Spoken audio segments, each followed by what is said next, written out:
I think I have my Navy stuff stored in my roommate's room. I know it's awkward, right? Up here. Yeah, I think I have shit in that sea bag. Which I'm not gonna fucking climb up to. Yeah, no. No. Wait a minute now. Okay.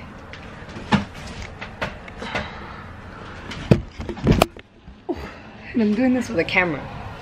Holy shit. Okay. Yep, it's exactly what I thought it was. This is where my hats are at. Oh, I got that one full of dust right now. Let me use the camera to, yep, there it is. CVN 76. Okay. Cute little sailor right here. Cute little sailor right here. I know. Alright, hold on. Now I gotta get down here safely. And with this camera. Oh, hello.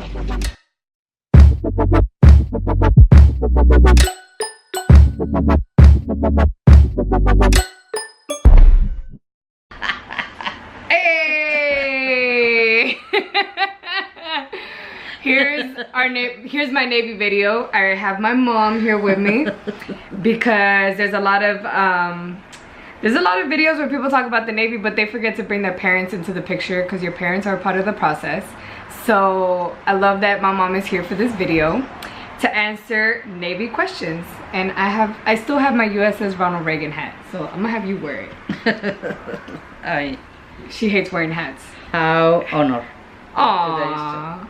It's okay. Aww, I love you. Alright, so let me get to these questions really quick. I got a lot of good questions, so thank you guys for contributing to the questions. And I got a lot of freaky questions, so funny. I don't know how. Funny question. Interesting question. I got some freaky questions, which I don't know how I'm gonna answer with my mom right next to me. So thank you guys for making this very awkward, because it's about to get very awkward. I'm betting on the fact that she's not gonna understand a lot of it, so that's a good part. Good not to know English. Yeah, it's a good thing not to know. It's better not to know. Oh, one of them is, how was your experience in the Navy, by the real DESB. I don't know how you say your name. The real DESB? But how was your experience? I have a catchphrase for when people ask me about how my experience was in the Navy. I like to tell people, like, it was real, it was fun, but it wasn't real fun. Can you imagine? Yeah, so it's like, there was of course moments where it was fun. I got to travel the world, I got to meet amazing people. And then there was those times where I dealt with a lot of bullshit, a lot of shitty ass leadership, and my mom remembers, a lot of just crap, long hours, no sleeping, no consideration, racism, sexism, you name it, everything. So it's like my experience, I experienced, I want to say, like, the best and the worst of the military. Yeah. So overall, what would you say that would, There's no middle. In the middle, unfortunately. Yeah, but I mean, it's like any other job that you have, you know. There's people, you have shitty managers, supervisors, and then you might have dope ass co-workers. It's like life, you know, like nothing is really nice, perfectly or really nice. Really nice compañeros y unos que mejor no hubieran nacido. For real, some people that you want to push overboard, like, bitch, bye, get out of my face. Yeah. You know, but it is a different dynamic when you're in the military, because, you know, you do have to respect rank, you do have to, you know, respect authority and all that good stuff. Like, and I think that's the hard part for veterans too, is that, you know, there's a lot of structure in the military. Like, a lot of structure. From the time you wake up until you go to bed, you know exactly what the fuck you're doing, and somebody's telling you what to do in case you don't know what you're doing, right? And then once you get out, there's absolutely no structure in the civilian world.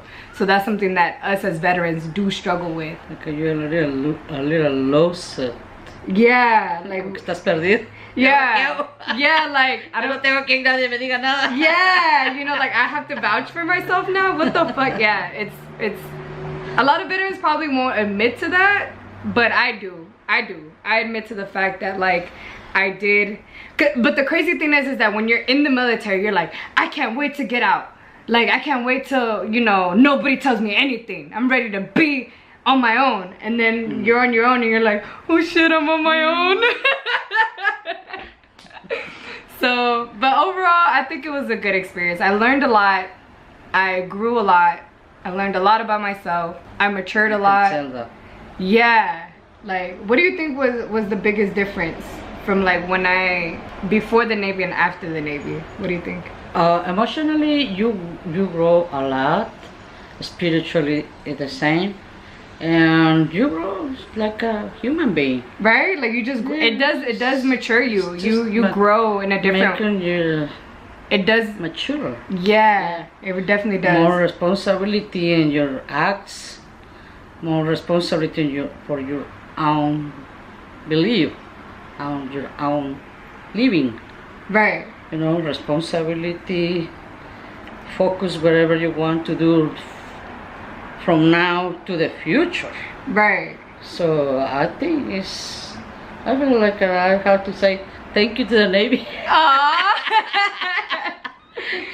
Well then there you go, from my own mother. Yeah. Different question, same person.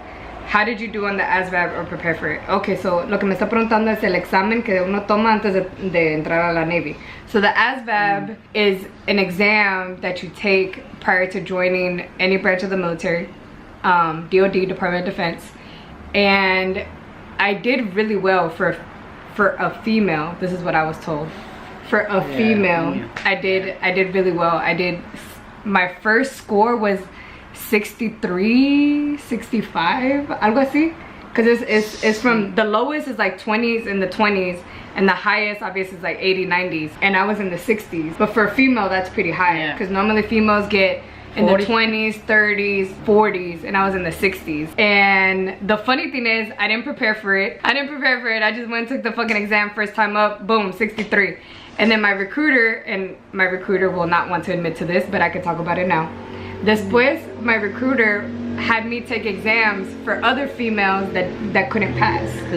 Yeah. So, I remember that. So I was the girl that let other girls join, because I took their exam. So recruiters do that. So if you're worried about the ASVAB, I mean, technically they're not supposed to be doing that.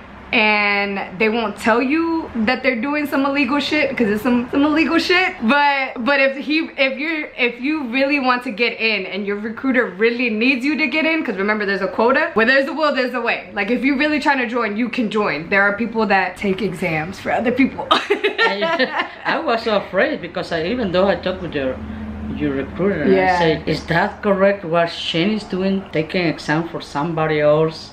And what about their handwriting? They don't know, or they will know the signature, the handwriting. Oh, don't you worry, everything is covered up. So, okay, if I don't do that, these recruiters are savages. Yeah. I was something like that. I was so worried, because I was thinking if this recruiting is going to put my daughter to something else, like I really don't know, or you know, you never know what's people doing. Like that he was gonna give me some sort of trouble. Yeah. Remember no. I told you that. No, yeah, but if no, don't do it. If we would have gotten caught, it would have fell on him, not on me. So he was the one that's really putting himself out there. That's why he was like, don't worry about it, because it falls on him. Yeah. So that's how my ASVAB went.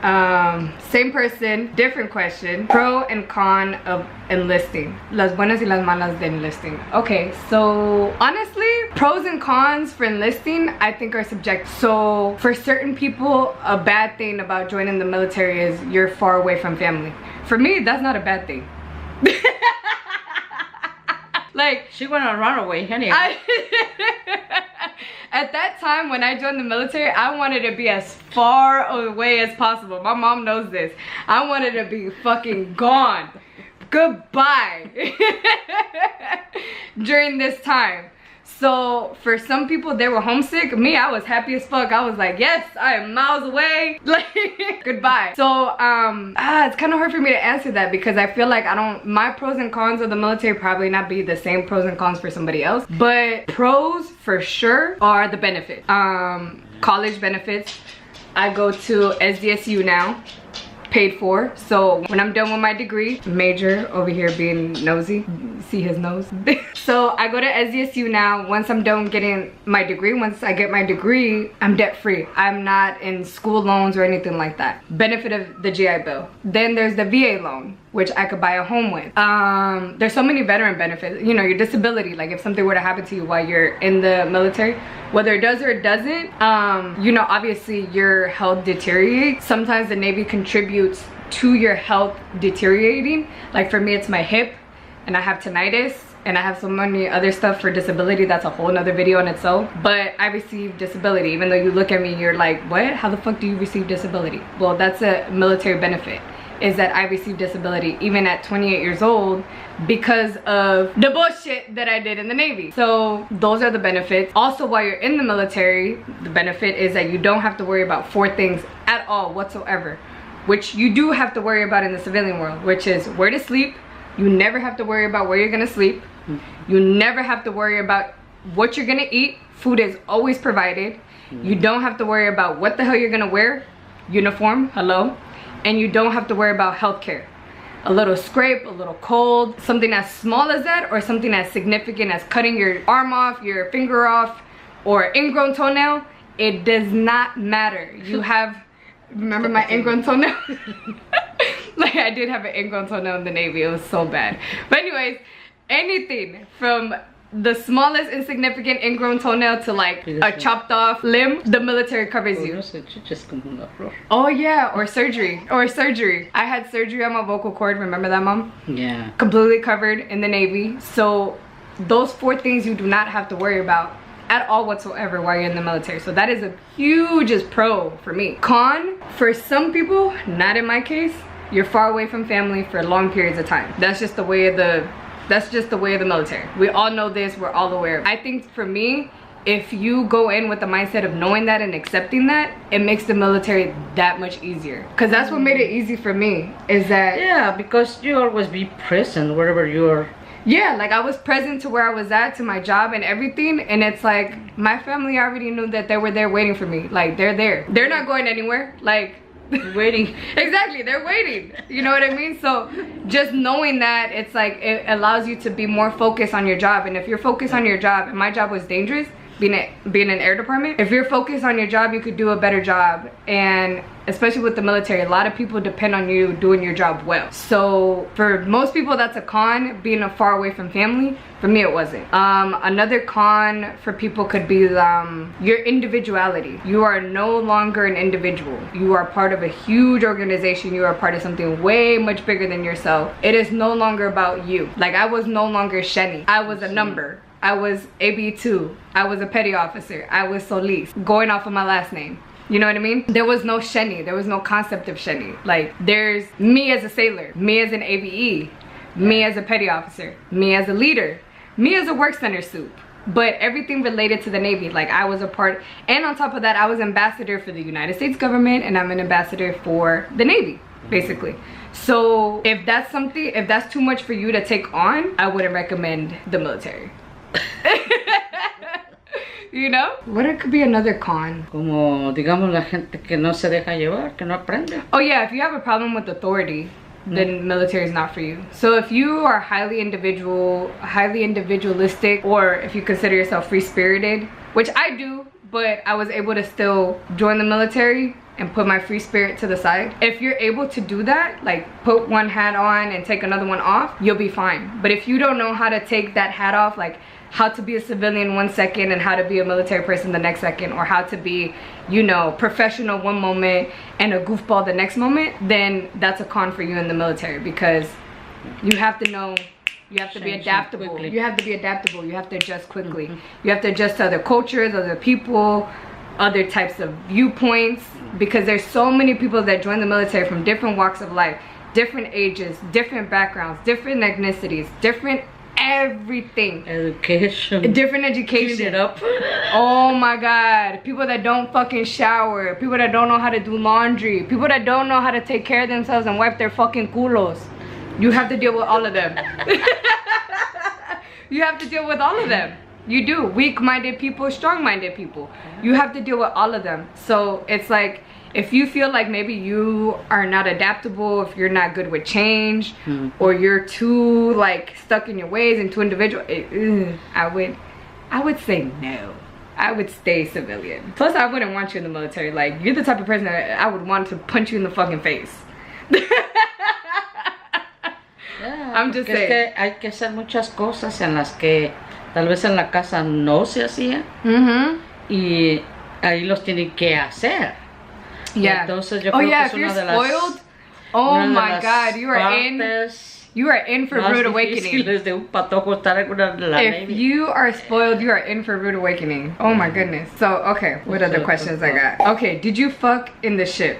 Yes, the fuck I did. Did you understand that? Oh god. Estás en una cama de agua.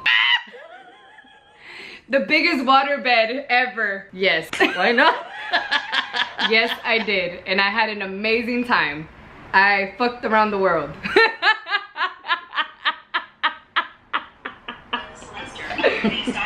Oh, I can't take this call. Melissa, I'm gonna have to call you back. But yeah, that was from Carl12A. He wanted to know if I fucked on the ship. Yes, I did. Chicos, 2425. I was actually in the Navy with him on the Reagan. How did you leave on your last day? Laugh my ass off. He wants me to say this on camera, you fucking dick, because you know exactly how I left on the last day. My last day in the Navy, I was in the hospital for alcohol poisoning because I celebrated a little too hard that I was getting out. I was so fucking happy that I was getting the fuck out. I drank a little too much, like the sailor that I am, and I was supposed to muster in the morning, and the ship was leaving. I think the ship was leaving, and I had to be on the ship before the bridge is removed or whatever. My chief was so fucking pissed. Chief Perez gave me my last fucking ass chewing. Like, you motherfucking que no sé qué, que no sé qué. Mommy, I swear to God, I was like, it's my last day. Where's my DD-214? Yeah, just give it to me. I did my last fuck up in the Navy. You can't hold me back no more. You already signed my DD-214. Let's go. Dámelo. Dámelo. And I walked out like, and I twerked on the bridge. I twerked on the Ronald Reagan on the Ronald Reagan statue. I was like, bye. You ain't fucking this ass over no more. That's how I walked out. Como cuando salió de la casa. Déjame que te persine. No, ya me voy. I gotta go. I rolled out that motherfucker like a G, like a drunk motherfucker. Oh my god.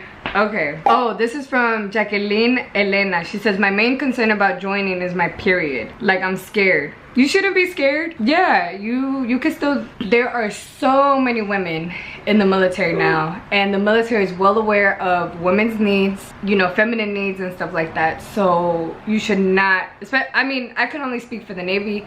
It's so easy to have a period in the Navy, like you do now. Like, there's nothing new, there's nothing different. I think maybe what you're thinking about is like in combat zones, you know, like if you're in the Army or if you're in the Marines, which I cannot speak for. Also, bitch, get an IUD.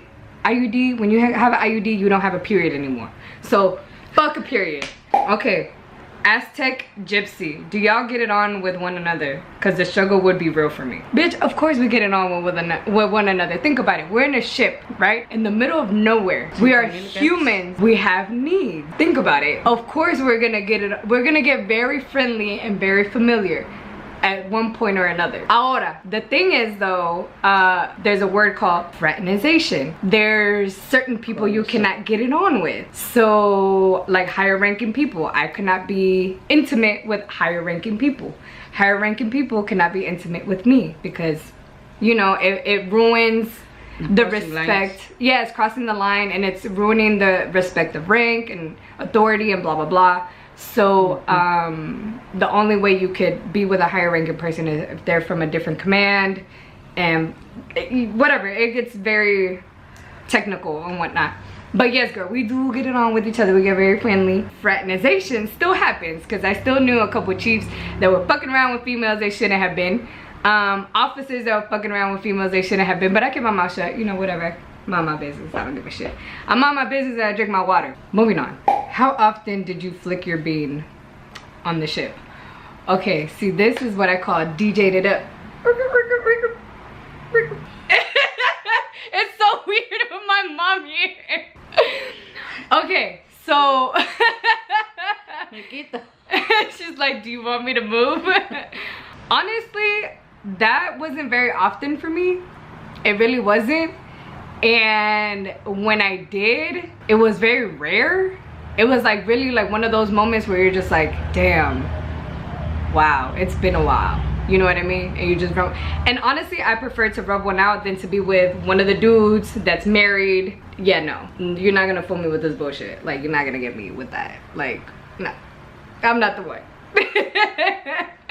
And then for the most part, when I was in the Navy, I was booed up anyways. Like, I was married, and then after that I was in another relationship, another serious relationship. So it's like I had no choice but to. Mira, hablando del diablo. Wow, I can't even show this person on camera because I know he's not gonna like this. But this is the serious relationship that I was in. That's all you need to know. Let me call you right back. All right, bye. Awkward. What is the odds of that? When you speak about people, they literally call you. That's crazy. Anyways, but that's all the questions I have. Thank you guys for the questions. I really appreciate that. And I'll just answer some more questions that I know I'm gonna get asked, that I get asked all the time, which is, how long did I serve? I served 5.5 years. I was on the USS Ronald Reagan. Turn your head that way, to the other way, so you can see the 76. The other way, the other way. Oh, the other way. There you go, so you can see the 76. CVN 76. And I did 5.5 years, which is the full complete sea duty that Air Department does. I was an ABE, that was my rate, or my MOS. ABE, Aviation Boatswain's Mate Equipment. But really, I was in an ABE because most of the time I spent being TAD. TAD is a temporary job that you do that's not related to your rate or to your MOS. So I say I was an ABE because technically I was, but really I wasn't. But I was. I don't know how to whatever. If you're military, you understand what I'm saying. If you're not, just go along with it. Just go along with the video. Another question that I get asked a lot is, where have I gone to, or where have I been? So I've been to Japan, Hong Kong, Thailand, Guam, Hawaii, Bahrain. I was supposed to, you know where I was supposed to go? I was supposed to go to Dubai, and we didn't go. And then I was supposed to go to was it the Philippines or Korea? Yeah, I was a part of Operation Tomodachi, which is the tsunami that occurred in Japan and had the radiation exposure. So I was a part of that. The USS Ronald Reagan was the first responders in 2011 Japan tsunami. And I think that's it. I think those are the only places I've been to. But I want you to share your story really quick, which is what you wanted to do and what you wanted to be when you were younger. Remember what you told me on RIMPAC? No, not RIMPAC, Tiger Cruise. Well, I really want to be sailor when I was young, when I was 17, 18 years old, and I went to see if I can enjoy it. But in Guatemala, women can be in the military, so they didn't let me go into the. So when Shenny told me she wanted to go to the Navy and she wants to be a sailor, and then I said, oh, my dreams come true. So my mom has lived her dream of being a sailor through both of her kids. Both me and my brother both joined the Navy. And it's crazy how you wanted to be a sailor and we both chose Navy specifically, you know, to join. Like, I didn't look, he went straight for the Navy to join, I went straight for the Navy to join. I didn't look at any other branch, he didn't either. We just went straight sailors. So, ya lo llevamos en la sangre. Yeah, yo creo que sí. It was already in our blood El amor al mar. to be sailors. So The love to the sea. Yeah, we love the ocean. We love the ocean. So really, thank you guys for watching. That's I hope you guys enjoyed this video. Don't forget to like, comment, and subscribe. I hope you guys enjoyed my special guest. You're not a guest. Thank you for showing the love with my daughter. I love you guys too. Aww. And thank you so much. God bless you. Aww. Thank you. Bye. Bye. I love you.